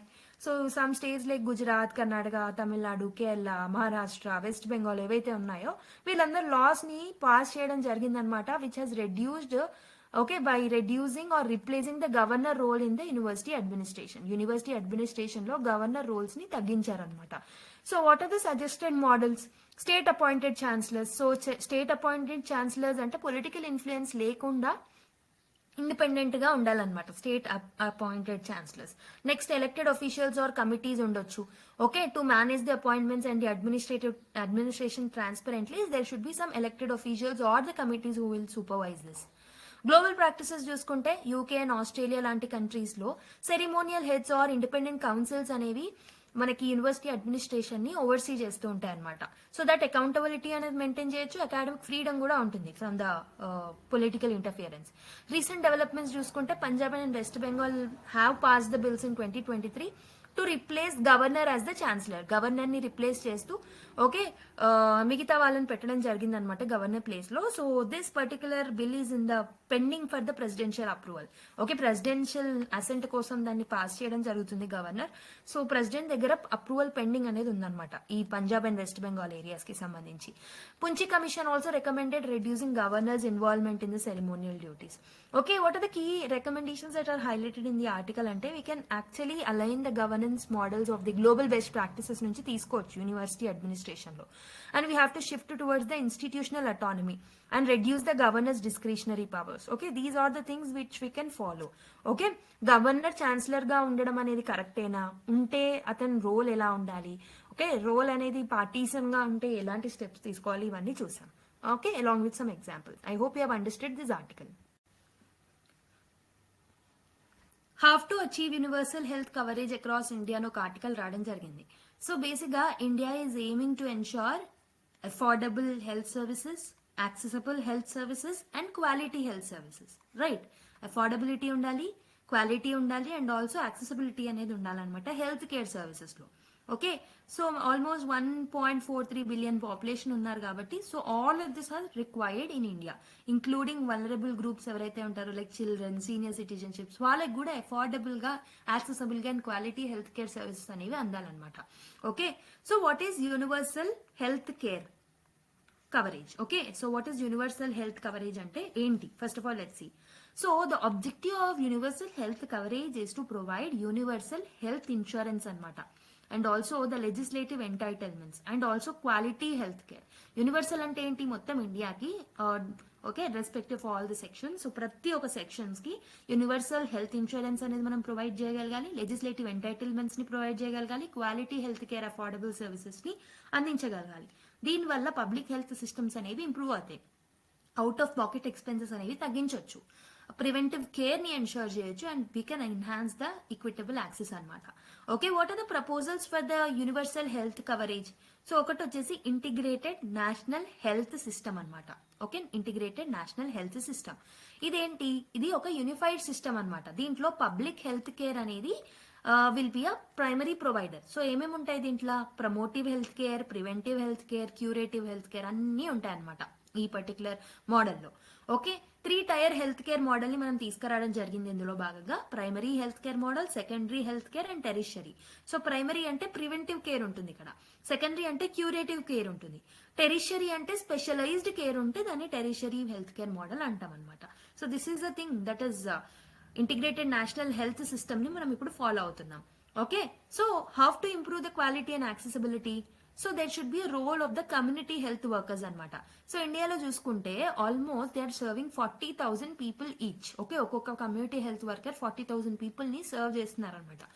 They are working closely with the district hospitals and they are able to handle 75% of the tasks traditionally done by doctors except in the emergency.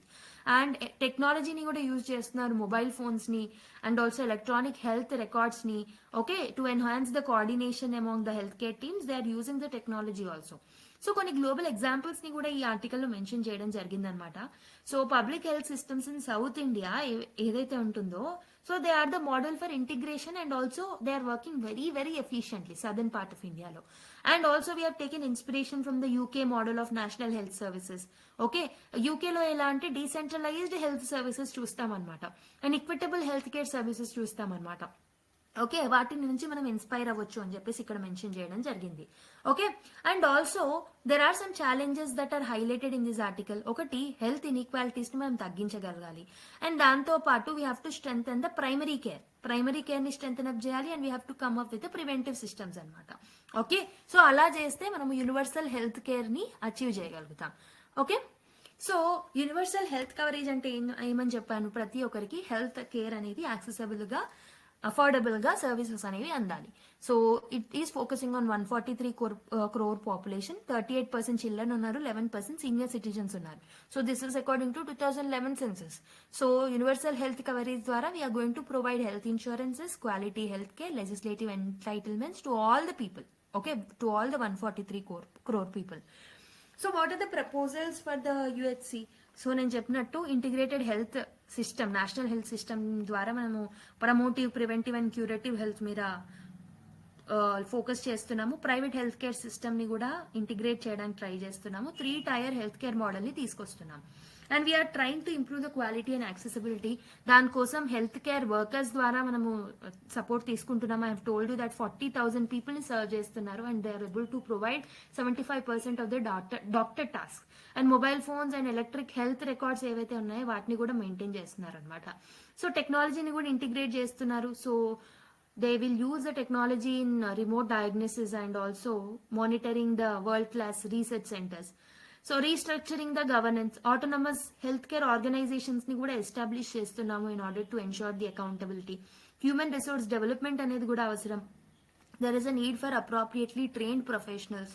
Okay, so there is a proposal for an Indian medical service also. Indian medical service proposal ni kuda manam pettadam jarigindi anamata, which is very much similar to the IAS officer.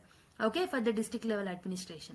And we have suggested mandatory 3 months of community medical training, okay, for medical professionals. So that was the thing that we are doing now in order to ensure the universal health care. And we are actually promoting the private sector involvement anamata. Private medical centers, public health care kalsi work చేసుకుంటే definite గా modern quality services ని అందజేయగలుగుతారు. Historical గా చూసుకుంటే bore committee 1946 లో ఏం చెప్పింది అంటే, it has laid the foundation for the India's public health system అనమాట. ఈక్విటబుల్ హెల్త్ కేర్ మీద అది ఫోకస్ చేస్తూ వచ్చింది. And Aadhaar model for health care ని కూడా మనం తీసుకొచ్చాం. ఆధార్ లైక్ యునిక్ ఐడెంటిఫైయర్స్ ని మనము ఎస్టాబ్లిష్ చేయడం జరిగింది for the patients in order to streamline the access to the health care service. So successful models చూసుకుంటే ophthalmology institutions in South India follow pyramidal 4-tier structure అనమాట. They are also linking the villages. Okay, 4th tier లో villages ని కూడా link చేస్తున్నారు in order to come up with the advanced diagnostic centres. Okay, so universal health care coverage కోసం మనం ఏమేమి steps తీసుకొచ్చామనేది మీకు అర్థమైందని అనుకుంటున్నాను.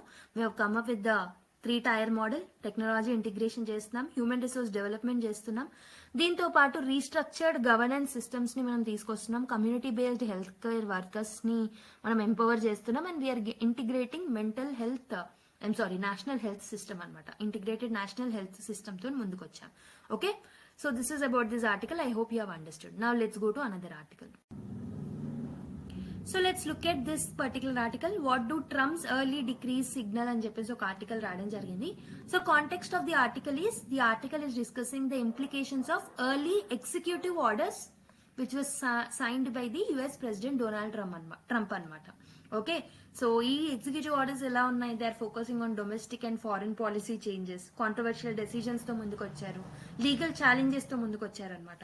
So what do this Trump's early decrease signal అనేది ఈ ఆర్టికల్ లో మనం చూస్తామన్నమాట. So first thing that we look at is Trump's governance style. Okay, so Trump administration ఏదైతే ఉంటుందో this is heavily relied on the executive orders. Okay, recent గానే మనం చూసాం. సో ఇది లెజిస్లేటివ్ ప్రాసెసెస్ ని బైపాస్ చేస్తూ ఓన్లీ ఎగ్జిక్యూటివ్ ఆర్డర్స్ ని మనం చూడడం జరుగుతుంది అనమాట. ఓకే, సో అంటే ఇది మోర్ సెంట్రలైజ్డ్ స్ట్రక్చర్ కి దారి తీస్తుంది, యూనిలేటరల్ డెసిజన్ మేకింగ్ స్టైల్స్ ని సిగ్నిఫై చేస్తుంది, and it is reflecting some populist and nationalist priorities. So without coming through the legislative policies legislative laws ని తీసుకురాకుండా యూనిలేటరల్ డెసిజన్స్ ని చూస్తున్నాం. Second one, we have seen lot of major controversial decisions taken by him. Okay, ఏమేమి చూసాము? Immigration policies కి సంబంధించి lot of decisions తీసుకున్నారు. Okay,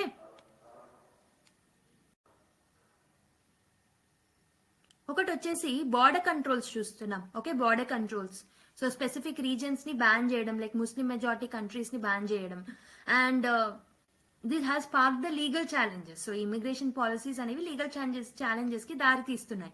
and also another controversial decision is withdrawal from WHO లాంటి organisations నుంచి withdrawal అవుదాం అనుకుంటున్నారు. అదొకటి. Environmental rollbacks like Paris agreement నుంచి బయటకు వచ్చేసారు. So these are some of the controversial decisions that he has taken that were highlighted in this article. And also domestic policy impact చూసుకుంటే మనము there is a polarisation in the American society between the conservatives and also the liberals because of the emphasis on the America first policies అనమాట. So దీనివల్ల job creation, economic nationalism మీద ఎక్కువగా focus చేస్తున్నారు. And foreign policy implications చూసుకుంటే there is a retreat from the global leadership, so which is rolling on the health and climatic governance. So strained relations చూస్తాం. Basic గా చెప్పాలంటే simple గా there will be a strained relationship between other countries, like between USA and other countries, endukanante because of its protectionist and isolationist stances anamata. Next కొన్ని legal challenges ని కూడా Trump face చేయడం జరుగుతుంది అనమాట because of the executive orders he has given. So they are facing the judicial scrutiny by bypassing the Congress decisions. Okay, so that is why they are facing some legal challenges also. So బేసిక్గా ఇది ఒక gist లాగా అనమాట. Almost మనం WHO నుంచి withdraw అవ్వడం వల్ల ఏం ప్రాబ్లమ్స్ ఉంటాయనేది లాస్ట్ క్లాసెస్లో చూసాం. ప్యారిస్ అగ్రిమెంట్ నుంచి వెళ్ళిపోవడం వల్ల ఎన్వైరన్మెంటల్ ఇంపాక్ట్ ఎలా ఉంటుంది, గ్లోబల్ కంట్రీస్ మీద ఎలాంటి ఇంపాక్ట్ ఉంటుందని నిన్న సండే రోజు ఒక వీడియో రిలీజ్ చేశాము. ఓకే, మిగతా ఏరియాస్ ఏవైతే ఉన్నాయో వాటిని కూడా నేను ప్రీవియస్ క్లాసెస్లో డిస్కస్ చేశాను మీతోటి. Okay, next article, house hold nutritional support can award 0.36 million TB deaths అని ఒక ఆర్టికల్ రావడం జరిగింది. సో మనం సాటర్డే రోజు టీబీ గురించి డీటెయిల్ గా డిస్కస్ చేసుకున్నాం ఆ ఆర్టికల్ గురించి. So this article is highlighting how nutritional interventions, okay, nutritional interventions అనేవి for tuberculosis patients and for their households, దానివల్ల మనం టీబీ రిలేటెడ్ డెత్స్ ని ఎలా తగ్గించగలుగుతాము, ఓకే, how nutritional support will help అని చెప్పేసి ఇందులో మెన్షన్ చేయడం జరిగిందనమాట. సో ఇండియా మనకు తెలుసు హైయెస్ట్ టీబీ బర్డెన్ ని మనం గ్లోబల్ లెవెల్లో ఇండియాలోనే ఫేస్ చేస్తున్నాం. సో దీనివల్ల మాల్ న్యూట్రిషన్, పావర్టీ అనేవి కూడా వస్తున్నాయి. And also mall nutrition, poverty అనేవి టీబీ ఇంటెన్సిటీని కూడా పెంచుతున్నాయి అనమాట. న్యూట్రిషనల్ డెఫిషియన్సీస్ ఏవైతే ఉంటాయో ఇవి ఏం చేస్తాయి, this will weaken the immunity. Okay, so this will increase the vulnerability. And there are some studies that are mentioned in this article. ఏంటంటే న్యూట్రిషనల్ సపోర్ట్ ఏదైతే ఉంటుందో for TB patients and there families, ఇది almost 0.36 million deaths ని and also 0.8 million new TB cases ఏవైతే ఉంటాయో వాటిని తగ్గించగలుగుతుంది by 2025. ఈ study ఏం చేస్తుందంటే it has used modelling to evaluate the cost effective strategies. So nutritional support వల్ల డెఫినెట్ గా టీబీని తగ్గించవచ్చు అని ఈ స్టడీ రివీల్ చేస్తుంది అనమాట. So what are the affordable interventions that the study has mention అంటే, ఒకటి వచ్చేసి న్యూట్రిషనల్ ప్యాకేజెస్ ని ఇంట్రడ్యూస్ చేయాలి. న్యూట్రిషనల్ ప్యాకేజెస్ అంటే ఏంటి, so we have to provide calorie rich diets to TB patients. And TB పేషెంట్సే కాకుండా వాళ్ళ హౌస్ హోల్డ్ మెంబర్స్ కి కూడా మనం ప్రొవైడ్ చేయగలగాలి. ఓకే, సో నెక్స్ట్ వచ్చేసి టార్గెటెడ్ సపోర్ట్ అనేది మనం ఇవ్వాలి అని చెప్పేసి ఇందులో మెన్షన్ చేయడం జరిగింది. టార్గెటెడ్ సపోర్ట్ అంటే we have to prioritise high risk households ఏవైతే ఉన్నాయో వాటి మీద ఎక్కువగా ఫోకస్ చేయాల్సిన అవసరం అయితే ఉందన్నమాట. సో ఇంప్లిమెంటేషన్ ఎట్ స్కేల్ అని చెప్పేసి ఇంకో లైక్ సజెషన్ ఇవ్వడం జరిగింది ఈ ఆర్టికల్లో. So they are saying that we have to leverage the existing health care infrastructure like anganwadis, public distribution system and all. Health and economic benefits గురించి కూడా దీంట్లో మెన్షన్ చేయడం జరిగింది. We have to reduce the economic burden on families due to the TB related cost. Recovery rates ని improve చేయాలి, pressure ని lower చేయాలి on public health system. And there are some policy recommendations that are given. Okay, policy recommendations గురించి ఏం చెప్పారంటే, nutritional support ని మనము national TB elimination programmes తో లింక్ చేయాల్సిన అవసరం అయితే ఉంది. దానివల్ల పబ్లిక్ ఫండింగ్ ని మనం ఇంక్రీజ్ చేయొచ్చు for health care and nutritional subsidies. Okay, I hope you have understood. So ఇక్కడ ఆర్టికల్ ఏం ఫోకస్ చేస్తుంది అంటే, this is demonstrating the critical role of nutrition in the public health. Okay, public health and mainly the TB elimination లో nutrition health అనేది ఎలా improve చేస్తుంది అనేసి మనకి ఈ ఆర్టికల్లో మెన్షన్ చేయడం జరిగింది అనమాట. Okay, so let's look at the another article. 7 gets Padma Vibhushan, 19 named for Padma Bhushan అన్న ఒక ఆర్టికల్ రావడం జరిగింది. So this article is basically highlighting the announcement of Padma awards on republic day 2025. Okay, so divorce fields నుంచి వాళ్ళని మనం recognise చేయడం జరిగింది అనమాట. ఓకే, సో బేసిక్ గా పద్మ అవార్డ్స్ చూసుకుంటే, పద్మ అవార్డ్స్ లో మనకి 3 types ఉంటాయి అనమాట. ఒకటి వచ్చేసి Padma Vibhushan, okay, one is Padma Vibhushan. So Padma Vibhushan అనేది it's second highest civilian award అనమాట. ఫస్ట్ హైయెస్ట్ సివిలియన్ అవార్డ్ ఏంటో మీరు కామెంట్ చేయండి. ఓకే, సో సెకండ్ వచ్చేసి Padma Bhushan, this is the third highest civilian award. దాని తర్వాత పద్మశ్రీ అనమాట. ఓకే, సో 2025 యొక్క అవార్డీస్ మీరు చూసుకుంటే, so below are the Padma Vibhushan winners అనమాట.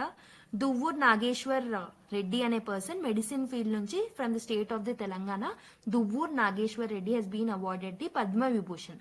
Justice JS Khehar public affairs category నుంచి Chandigarh. Okay, Kumudini Rajnikant Lakhia, so from the field of art from Gujarat. Okay, Vasudevan Nair, so literature నుంచి Kerala. And Lakshminarayana Subramaniam art Karnataka. Osamu Suzuki, so post humus గా ఇవ్వడం జరిగింది తనకి, so from the trade, so from the country Japan అనమాట, he's from Japan. And also Sharada Sinha post హ్యూమసే తినకు కూడా art కేటగిరీలో బీహార్ నుంచి ఇవ్వడం జరిగింది అనమాట. So these are the Padma Vibhushan awardees.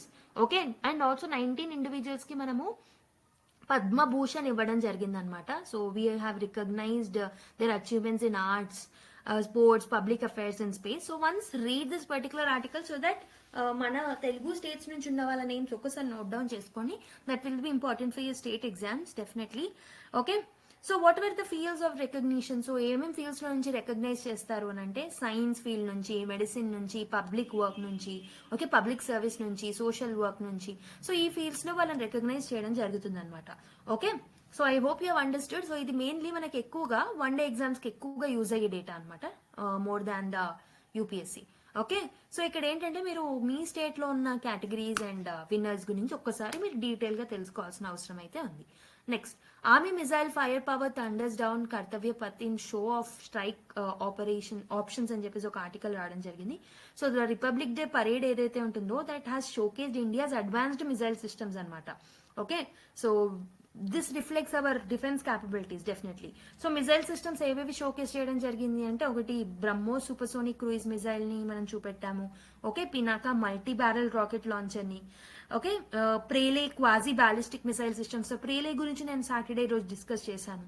And also Sangraha battlefield surveillance system ని, అండ్ ఆల్సో ఇండిజీనియస్ డిజైన్స్ ని కూడా మనం చూపెట్టడం జరిగింది, విచ్ షోస్ ద ఆత్మ నిర్భర్ భారత్ అనమాట. Okay, and next defence modernisation ని కూడా మనం ఎంఫసైజ్ చేయడం జరిగింది అనమాట. Okay, so now let's look at the last article, no additional funds for MG NREGA wages delayed. So ఏంటంటే ఈరోజు ఇన్ని ఆర్టికల్స్ ఎందుకు ఉన్నాయి మ్యామ్ అంటే, so we have mixed up important articles from the Sunday newspaper, అందుకే ఇంత పెద్దగా ఉండడం జరిగింది. సో నేను ఫర్ ఎగ్జాంపుల్ పద్మ అవార్డీస్ గురించి డీటెయిల్ గా చెప్పలేదు. సో మీరు ఏం చేస్తారు, have a quick read on that article. So ఏవైతే మీ స్టేట్ కి రిలవెంటో అవి చూసుకోవాలి. ఇప్పుడు నేను ఈ పర్టికులర్ ఆర్టికల్ కూడా I given just a gist. మీరేం చేస్తారు, you have to read this article quickly, so that ఏదైనా ఇంపార్టెంట్ నోట్స్ ఉంటే మీరు రాసుకోవచ్చు. Okay, so let's look at the last one. So no additional funds for MG NREGA wages delayed అని ఈ ఆర్టికల్లో. ఈ article is basically discussing about the financial challenges and delays in the wage payments under the MG NREGA scheme అనమాట. So budgetary constraints అనేవి చూస్తున్నారు అని చెప్పేసి చెప్పడం జరుగుతుంది. ఆల్మోస్ట్ వీళ్ళు ఎంత కన్స్ట్రెయిన్స్ చూస్తున్నారంటే 60,000 crores అలొకేషన్ అనేది ఉండాలన్నమాట in the union budget 2023 to 2024. We have allocated 60,000 crores. But ఇప్పుడు ప్రస్తుతం ఉన్న గ్రోయింగ్ డిమాండ్స్ ఏవైతే ఉంటాయో ఈ 60,000 crores అనేవి అడ్రస్ చేయలేకపోతున్నారు. సో అండ్ దేర్ ఆర్ ఏవైతే ఫండ్ ని రిలీజ్ చేస్తున్నారో వాటిలో కూడా మనం డీలేస్ చూస్తున్నాం అనమాట in the disbursal of those funds. దీనివల్ల డెఫినెట్లీ వర్కర్స్ మీద ఇంపాక్ట్ అనేది పడుతుంది. వాళ్ళకి వేజ్ పేమెంట్స్ అనేవి చాలా లేట్ గా వచ్చే ఛాన్సెస్ ఉన్నాయి, ఒక్కొక్కసారి రాకపోయే ఛాన్సెస్ కూడా ఉన్నాయి. దానివల్ల ఫైనాన్షియల్ డిస్ట్రెస్ అనేది ఎక్కువగా అవుతుంది. And reduced availability of work, వాళ్ళకి వర్క్ కూడా చాలా తక్కువగా దొరుకుతుంది. Okay, and because of the increasing dependency on the states for funding due to the central budget constraints, so this particular policy challenges కూడా చూస్తాం అనమాట. టైమ్లీ ఫండ్ అలొకేషన్ అనేది లేదు, సో దానివల్ల ఇంప్లిమెంటేషన్ కూడా ప్రాపర్ గా అవ్వట్లేదు.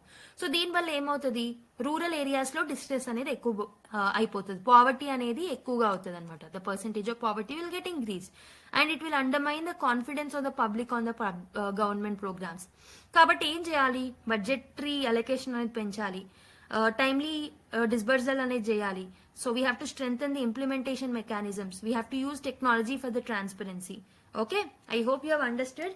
సో మీరు ఏం చేస్తారు, another homework that I want to give you is MG NREGA scheme గురించి బేసిక్ డీటెయిల్స్ చూసుకోండి.